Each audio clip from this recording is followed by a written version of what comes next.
Magandang araw, Malacanang Press Corps. Bilang preparasyon sa pagdating ng Bagyong Mirasol, sinigurado ng Department of Social Welfare and Development na nakahanda na ang higit sa 2.5 million food packs at iba pang relief items para sa ating mga kababayan. Alinsunod ito sa direktiba ni Pangulong Ferdinand R. Marcos Jr. na pag-ibayuhin ang disaster preparedness ng bansa. Nakatutok na ang DSWD sa mga lugar na posibleng daanan ng bagyo para makapagpaabot ng agarang tulong sa mga maaapektuhang komunidad. Ayon sa ahensya, ready to deploy na ang mga family food packs maging ang higit 100,000 ready-to-eat food boxes para sa mga maaaring ma-stranded dahil sa inaasahang sama ng panahon. Bukod sa food packs, may higit 300,000 relief items din gaya ng kumot, hygiene kits, modular tents, at iba pa na naka-standby para sa ikagiginhawa ng mga pamilyang tutungo sa evacuation center. Patuloy ang koordinasyon ng DSWD sa mga LGUs para siguruhin na mapabilis ang pagtulong sa mga maaapektuhan ng bagyo. Pinapaalalahanan din ang lahat na mag-ingat at sumunod sa mga direktiba ng mga LGUs para sa kanilang kaligtasan. Handa na ang pamahalaan para tumulong sa mga lugar na dadaanan ng Bagyong Mirasol. May nakaimbak na mahigit 2.5 million na family food packs sa DSWD warehouses sa buong bansa. Handa na rin ang mahigit 114 ready-to-eat food boxes para sa mga evacuee at pasaherong maaaring may stranded. Nakakabang din ang mahigit 300,000 non-food items gaya ng kumot, hygiene kits, kitchen kits at tent. Patuloy ang pakipag-ugnayan sa mga LGU upang masiguro mabilis ang pagdating ng tulong sa mga nangangailangan. Trabaho agad. Yan ang nais ng Pangulo. Sinimula na ng Independent Commission for Infrastructure o ICI ang kanilang trabaho ilang araw matapos na i-announce ni Pangulong Ferdinand R. Marcos Jr. ang kumpletong komposisyon nito noong Lunes. Nitong Martes, sa pangunguna ni retired Supreme Court Associate Justice Andres Reyes Jr., ay sinimula na ng ICI ang meeting sa DPWH main office matapos na malamang sangkot ang ilang mga engineers ng ahensya sa anomalous flood control projects. Kasama ni Justice Reyes, sina dating DPWH Secretary Rogelio Babe Singson at SGV and Corporation Country Managing Partner Rosana Fajardo bilang mga miyembro. Sinimulan na rin ng ICI ang paggawa ng kanilang structural organization noong Martes. Nakatakda rin nilang bisitahin ang kanilang bagong tanggapan ngayong hapon. Opisyal nang nagsimula ang trabaho ng Independent Commission for Infrastructure o ICI ilang araw matapos ipahayag ni Pangulong Ferdinand R. Marcos Jr. ang kabuuang miyembro nito. Pinamumunuan ni retired Supreme Court Associate Justice Andres Reyes Jr. kasama sila dating DPWH Secretary Rogelio Babe Singson at SGV Country Managing Partner Rosana Fajardo, habang nagsisilbing Special Advisor si Baguio City Mayor Benjamin Magalong. Unang hakbang ng komisyon ang pagpupulong sa DPWH Main Office upang imbestigahan ang mga anomalya sa flood control projects, kasabay ng pagbuo ng kanilang organisasyon at paghahanda sa paglilipat ng bagong tanggapan. Sa utos ni Pangulong Ferdinand R. Marcos Jr., naripasuhin ang budget ng Department of Public Works and Highways. Tinapyasan na ng ahensya ang kanilang proposed budget ng halos 30% mula sa original proposal nito na 881.3 billion pesos. Aabot na lang sa 625.8 billion pesos ang kanilang budget proposal. Matapos na tanggalin ang lahat ng locally funded flood control projects na nakakahalaga ng 252 billion pesos. Kaugnay din sa utos ni Pangulong Marcos Jr., hinihiling ng DPWH o Kongreso na i-allocate ang 252 billion pesos sa mga programa at proyekto na makakatulong sa sektor ng agrikultura, edukasyon, healthcare, housing, labor, social welfare at information technology. Dahil sa nais ni Pangulong Marcos Jr. na agarang mapanagot ang mga sangkot at habuli ng pera na dapat taumbayan ang nakikinabang, na ipavreeze na ang mga bank accounts sa mga nakitang sangkot at sa mga maanumalyang flood control projects sa lalawigan ng Bulacan. Ayon kay AMLAC Executive Director Attorney Matthew David, nakapag-issue na ang Court of Appeals ng freeze order sa 135 bank accounts at 27 na insurance policies sa ilang mga personalidad na may kaugnayan sa flood control mess.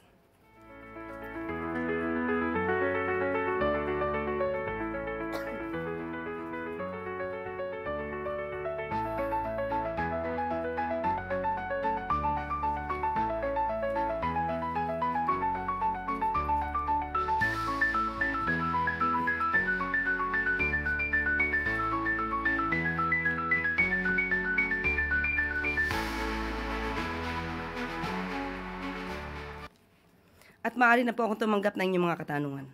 Unang tanong mula kay Maricel Halili, TV5. Magandang umaga po, Yusek. Yusek, may we know what was discussed during the meeting of President Bongbong Marcos and House Speaker Martin Romualdez yesterday, and who were the people present during the meeting? Ang maiko-confirm ka lamang po ay nagkita po sila ng Pangulo at kung ano po yung napag-usapan nila ay hindi po natin masasabi. Okay, but clearly yesterday, Yusek, mainit po na usapin yung change of leadership in Congress. So I wonder if the President gave his blessings na mapalitan yung head ng Congress, considering that Congressman Toby Chanco himself said that although co-equal body, they respect the President, so they need to discuss the issue with the President. Sa ngayon ay wala po tayong masasabi at hindi pa naman po yata nagre-resign si Speaker Romualdez. So tingnan na lamang po natin kung anong susunod na magaganap. Last na lang po, ma'am.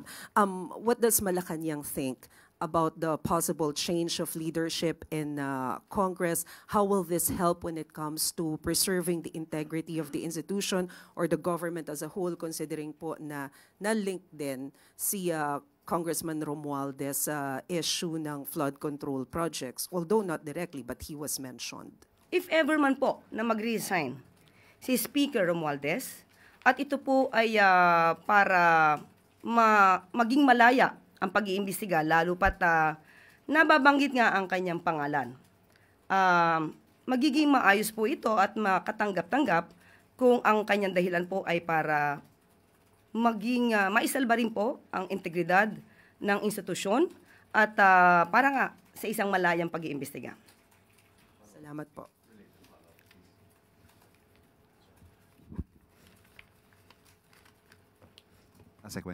Yusek, related follow-up lang po. But can we get a categorical statement from the palace that should he resign and should he lose the speakership, that will not be a way for him to escape accountability? Si Speaker Romualdez? Of course, kaya nga yun ang mangyayari kung magre-resign siya at kahit naman hindi siya mag-resign. At kung masasangkot man ang kanyang pangalan at may mapapakitang ebidensya laban sa kanya, mas magandang ito ay kanyang depensahan sa pamamagitan ng mga records na maaari niyang ipakita. Mag-resign, hindi siya mag-resign, maaari pa rin siya maimbestigahan. Thank you. Next question, Ivy Reyes, Bilyonaryo. Hi, Yusek. Good morning. Comment lang po from the palace on ICI Special Advisor Benji Magalong's statement backing the call for Speaker Martin to face the commission amid alleged involvement in the flood control scandal. Si Mayor Magalong po ay special advisor. So kung ano man po ang kanyang maia-advise, idiretso niya na po sa ICI at ang ICI po ay may mandato naman po na tugunan lahat ang mga records, facts, complaints na maaari matanggap nila.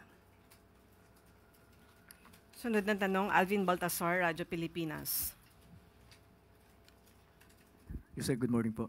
Yusek, for the last remaining 3 years ni Pangulong Marcos sa leadership, isasama niya na ba yung sa legacy niya, yung anti-corruption drive, since nasimulan niya na dito sa DPWH? And from there, talagang nakita natin kung gaano kalalim yung corruption doon sa ahensya. Ang pagtatrabaho po ng Pangulo para maipakita at ma-expose kung anumang mga maanumalyang flood control projects na ito at nagiging sanhi ng korupsyon, hindi po ito ginagawa ng Pangulo para magkaroon lamang ng legacy. Ginagawa niya po ito dahil ito po ang kinakailangan. Ginagawa niya po ito para sa taong bayan. So hindi para po magkaroon lamang ng legacy. Follow-up lang, Yusek. Katapos nitong investigation sa DPWH, meron bang information kung merong ahensyang isusunod si Pangulong Marcos na kung meron siyang natatanggap na information, talamak din ang korupsyon doon sa ahensyang yun? Ang pag-iimbestiga naman po patungkol sa korupsyon ay hindi lamang para sa DPWH. Kung meron pong makikita at maibibigay na anumang mga reports tungkol sa anumang korupsyon, yan naman po ay talagang pag-iimbestigahan. Salamat po, Yusek. Sunod na tanong, Chris Jose Remate. Good morning, Yusek. Sabi po ni BP Sara, dapat daw po agad na inaksyonan ng Pangulo yung flood control mess instead na hintayin daw po yung magiging findings ng ICI. And ang sabi po niya, and I quote, kung ikaw, presidente ka, tapos alam mo na kung ano ang nangyayari, makikita mo, based on the budget, kung paano binababo yung pera ng bayan. Mag-aantay ka pa ba ng commission o truth commission o ano pang commission? Okay. Unang-una po, di po natin alam kung kung siya po ba ay matagal na nagstay sa isang kuweba at hindi niya nalalaman ang mga nagaganap at hindi niya nalalaman kung ano yung agarang isinasagawa ng ating Pangulo. Siguro po kakailanganin niya na po ng mataas na grado na salamin or kaya hearing aid para madinig niya kung ano man ang lahat ng ginagawa at mga inuutos ng Pangulo sa mga law enforcement agencies, sa mga investigating bodies, kasama na po ang pagbuo ng ICI. Uulit-ulitin po natin, dahil paulit-ulit naman po lamang ang sinasabi na issue ng Vice Presidente. Ang pag-iimbestiga po ay hindi po kailangang isang araw lang. Hindi po naniniwala ang Pangulo sa isang EJK style, walang imbestigahan, libingan ang hantungan. Ang gusto ng Pangulo, due process. At hindi po dapat lamang na puro salita or kaya pangako. Matatandaan natin na may nangako noong nakaraang administrasyon, 3 buwan hanggang 6 na buwan ay masusugpo ang korupsyon. Kung meron naman pong sistema ang Vice Presidente, kung paano agara masusugpo ang korupsyon na ito, sana po ay hinilig niya na rin po ito at ibinigay sa kanyang ama. Pero bakit hindi kaya? Siguro ito ang dahilan kung bakit hindi rin nasugpo ang korupsyon noong panahon ng nakaraang administrasyon. Dahil umamin mismo ang dating Pangulo na siya mismo ay kurap. Inamin niyang nagnanakaw siya, pero naubos na. So, ito pong article na to ay 2017, halos mahigit 1 taon na nakaraan after siya mangako na 3 buwan hanggang 6 na buwan matatapos ang korupsyon. Sasabihin natin kung ano sinabi niya rito, and I quote, "Hindi ako nagmamalinis, marami rin akong nanakaw, pero naubos na. So wala na." End of quote. So, 2017 ito, sana naibigay na rin niya sa kanyang ama kung paano agarang masusugpo ang korupsyon.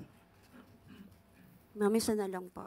Ma'am, hinamon po ni VP Sara ang Pangulo na mag-conduct po ng lifestyle check sa mga miyembro ng Kongreso. And I quote again, ma'am, sabi po niya, mag-lifestyle check ka na dyan sa mga congressman at sa mga staff nila. Ang dami dyan, may bahay sa abroad. Ano pang investigative body ang kailangan mo? Tanungin natin, may moral ascendancy ba ang Vice Presidente pagdating sa usapin ng korupsyon? Yun lang po. Thank you, ma'am. Sunod na tanong, Gilbert Verdes, DWIC. Morning po, Yusek. Ngayon pong nag-start na po ng operation o trabaho yung ICI. Baka may update po sa operation naman ng sumbong sa Pangulo.ph. Okay. Meron po na natanggap na sumbong as of now ay 16,275 na report at lahat pong ito, dahil meron na pong ICI, ay ipapasa na po sa ICI. Thank you po.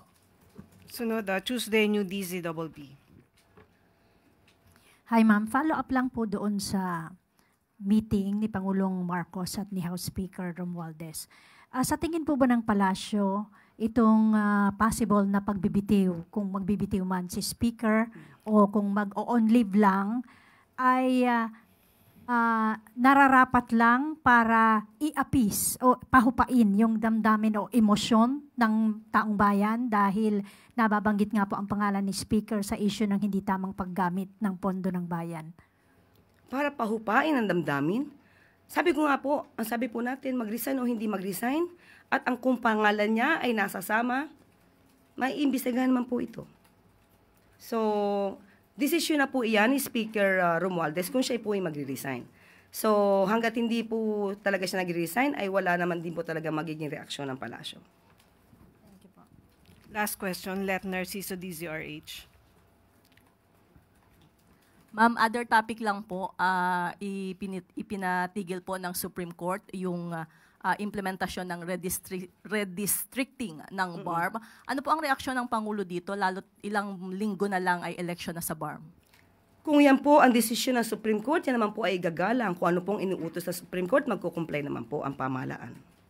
Pero hindi po ba nangangamba ang Malacanang na makaapekto ito, lalo't paulit-ulit na sinasabi ni Presidente kung gaano kahalaga itong BARM elections sa rehiyon at sa peace process? Kung pangamba po, opo, meron. Pero susundin pa rin po ng administrasyon kung ano po ang sinasabi ng Supreme Court. Ivan Mayrina, GMA7. Pahabol ko lang, ma'am, yung tungkol sa opinion ni VP Sara tungkol sa ICI. She was asked if this is too little too late. And her answer was, and I quote, actually hindi na siya too little too late. Nothing na nga siya. Nothingness na ang ginagawa ngayon. May nakita po pala tayo ibang talent ng Vice Presidente. Magaling po pala siyang magpatawa kahit hindi siya komedyante. Well, anyway, ang Pangulo umaaksyon, gumagawa, nagtatrabaho. Nakikita po ng taong bayan kung paano po ba ang pagtugon ng Pangulo sa mga hinaing ng kababayan natin, especially tungkol sa maanumalyang flood control projects. Pero, nakikita ba ito dahil ang sabi ay kawalan? Kung ikukumpara ba sa nakaraang administrasyon na nagsabing corrupt, mismo ang Pangulo at maraming ghost projects, ano ang itatawag natin sa panahon na yon? Living hell? Okay. Good news para sa mga driver at teacher. Pwede nang bumili ng mura at dekalidad na bigas ang mga tsuper sa ilalim ng Benting Bigas Meron Na program. Sunod namang magiging parte ng programa ang public school teachers at non-teaching personnel. Ito'y ayon sa utos ni Pangulong Ferdinand R. Marcos Jr. na gawing mas accessible ang abot-kayang bigas para sa mga Pilipino. Ayon sa Department of Agriculture, patuloy ang pagpapalawak sa programa upang maabot nito ang target na 15 million households o 60 million na mga Pilipino. Good news para sa mga drivers at teachers. Pwede nang bumili ng mura at delikadad na bigas ang mga guro at tsuper sa ilalim ng Benting Bigas Meron Na program. Ayon sa direktiba ni Pangulong Ferdinand R. Marcos Jr., layunin nitong gawing mga accessible ng abot-kayang bigas para sa bawat Pilipino. Nagsimula ng rollout sa Quezon City, Navotas, Cebu, Tagum at Angeles na may mahigit 57,000 benepisyaryo.